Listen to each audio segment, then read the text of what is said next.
কি তোমার নাম, কিভাবে আসলাম? ডাকতে বলে ব্রাহ্মণ রে, আমি জাতিতে মুসলমান, আমার নাম হচ্ছে হাফেজ আবুল বারাকাত। আল্লাহর কালামুল্লাহ শরীফ আমার সিনার মধ্যে, আমার বাড়ি হচ্ছে মক্কা মদিনায়। কিভাবে আসলে খুলে বলল। ডাক দিয়ে বলে ব্রাহ্মণ ডাক দিয়ে বলতেছে রে বাবা হাফেজ আবুল বারাকাত, আমাদের মালদ্বীপের একটা রীতি আছে, আওয়াজ আছে। কয় কি রীতির আওয়াজ? বলে যদি কোনো মুসলমান মানুষ এই মালদ্বীপের মধ্যে ঢুকে পড়ে, যে যদি কেউ রাজ দরবারের মধ্যে সংবাদ দেয়, যে ব্যক্তিটা সংবাদ দেয় তাকে পুরস্কৃত করা হয়। আর এই মুসলমান গোয়েন্দাকে জিম্মি করে নিয়ে যাইয়া হয় তাকে ফাঁসির কাস্টে ঝোলানো হয়, না হলে তাকে যাবজ্জীবন কারাদণ্ডে দণ্ডিত করা হয়। এ বেটা হাফেজ আবুল বারাকাত রে, এই মুহূর্তে যদি আমি রাজ দরবারে সংবাদ দিয়ে দিই, তাহলে আমাকে কিন্তু পুরস্কৃত করা হবে। আর তোমাকে জিম্মি করে নিয়ে যাইয়া হয় তোমাকে ফাঁসির কাস্টে ঝোলাবে, না হলে তোমাকে যাবজ্জীবন কারাদণ্ডে দণ্ডিত করে দেবে। হাফেজ আবুল বারাকাত ডাক দেয়া বলে ব্রাহ্মণ ঠাকুর রে, তাড়াতাড়ি তুমি রাজ দরবারে সংবাদ দিয়ে দাও। ব্রাহ্মণ ডাক দেয়া বলে তিনটে কারণে আমি রাজ দরবারে সংবাদ দেব না। প্রথম নাম্বার কারণ তুমি মুসলমান, 2 নাম্বার কারণ তোমার সিনার মধ্যে 30 পারা কোরআন, আর 3 নাম্বার কারণ এ বেটা হাফেজ আবুল বারাকাত, আমি আমার দেবতার কসম খেয়ে বললাম, এই মালদ্বীপে আসমানের নিচে জমিনের উপরে এত ফুটফুটে চেহারার যুবক আমার জীবনে আমি কখনো দেখি না। আল্লাহু আকবার। তিনটা কারণে আমি রাজদরবারে সংবাদ দেব না। তাহলে আমাকে থাকার জায়গা দিয়ে দেন। নিয়ে যাওয়া হলো তার বোনের বাড়িতে।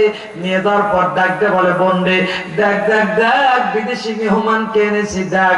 বোন কান্দে ডাক দে বলে ভাই দান বিদেশি মেহমানকে এনেছো ঠিক, আমার স্বামী বেঁচে নাই, উপযুক্ত কোন ছেলে সন্তান নাই, একটা মাত্র আমার কন্যা সন্তান, বড় রমণী সুন্দরী রে ভাই দান।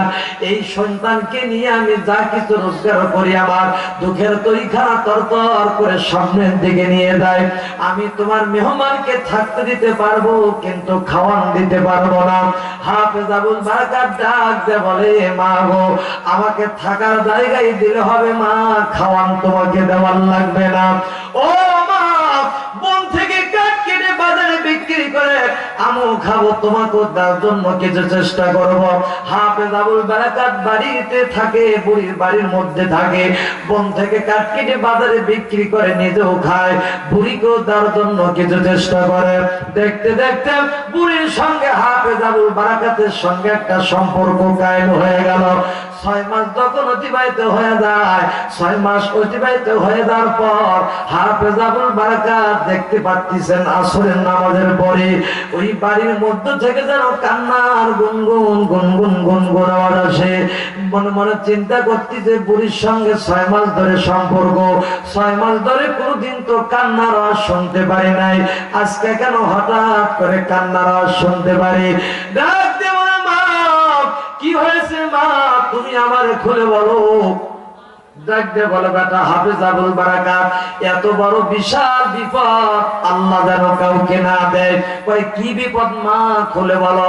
কয় বাবা রে, আমাদের মালদ্বীপের রাজ দরবারে বিশাল একটা কেন্দ্রীয় মন্দির আছে। কি আছে? বিশাল একটা কেন্দ্রীয় মন্দির আছে। আরে আমাদের মালদ্বীপের রীতি রেওয়াজ হলো প্রত্যেক মাস মাস করে একটা করে কুমারী সুন্দরী মেয়েকে জীবিত অবস্থায় ওই মন্দিরের মধ্যে আমাদের দেবতার কাছে ভোগ দিতে হয়, ভক্তি দিতে হয়, উপহার দিতে হয়। আর যে মেয়েটাকে সন্ধ্যাবেলায় মন্দিরের মধ্যে দেওয়া হয়, সকালবেলা তাকে আর জীবিত পাওয়া যায় না, মৃত অবস্থায় তার সকালবেলা ডেড বডি বের করে আনা হয়, আর তার লজ্জাস্থান থেকে তাজা রক্ত বের হয়ে আসে। বেটা হাফেজ আবুল বারাকাত কে জানো মন্দিরের মধ্যে মেরে ফেলে বুঝতে পারে নাই। এত যাবত যত মেয়েগুলোকে মন্দিরের মধ্যে দেওয়া হয়েছে, কোন মেয়ে বাঁচতে পারে নাই। আমি এই জন্য কান্দি, আমার একটা মাত্র কন্যা সন্তান বড় রমণী সুন্দরী, এই কন্যাকে নিয়ে বড় বিপদ। শুনবেন ভাই, বলবো কন্যাকে নিয়ে বড় বিপদ। কয় কি বিপদ মা? কয় বাবারে ওরা রাজ দরবারে লটারি করে কোন দিন আমার মেয়েকে মন্দিরের মধ্যে ঢুকে দেবে। আর যদি এতদিন লটারি করলো, কোনদিন রাজ দরবারে লটারির মধ্যে নাম উঠলো না, কিন্তু এই মাসে হঠাৎ করে আমার মেয়ের নামটা রাজ দরবারে মন্দিরে লটারির মধ্যে উঠে গেছে। এ বেটা আমার কান্নার কারণ একটাই, আগামীকাল আমার মেয়ের মন্দিরে যাওয়ার দিবস। এ বেটা পারবানি রে বেটা, আমার মেয়েটাকে আমাদের দেবতার কাছ থেকে রক্ষা করতে পারবানি।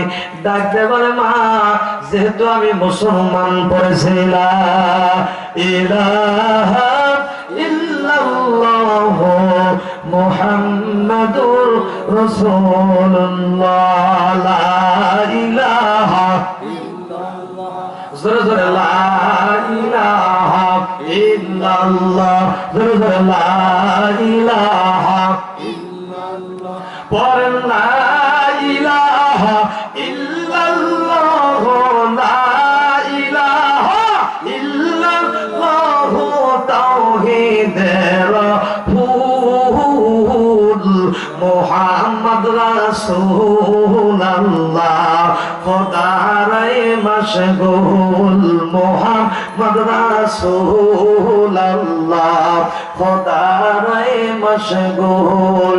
এই কালেমা নূরের বাতি, অন্ধকার কবরের সাথী, অন্ধকার দূর করিবে তোমার যদি হয় কবুল। জোরে লা ইলাহা ইল্লাল্লাহ মুহাম্মাদুর রাসূল, জোরে লা ইলাহা ইল্লাল্লাহ মুহাম্মাদুর রাসূল। নবী মদিনা দি ফুল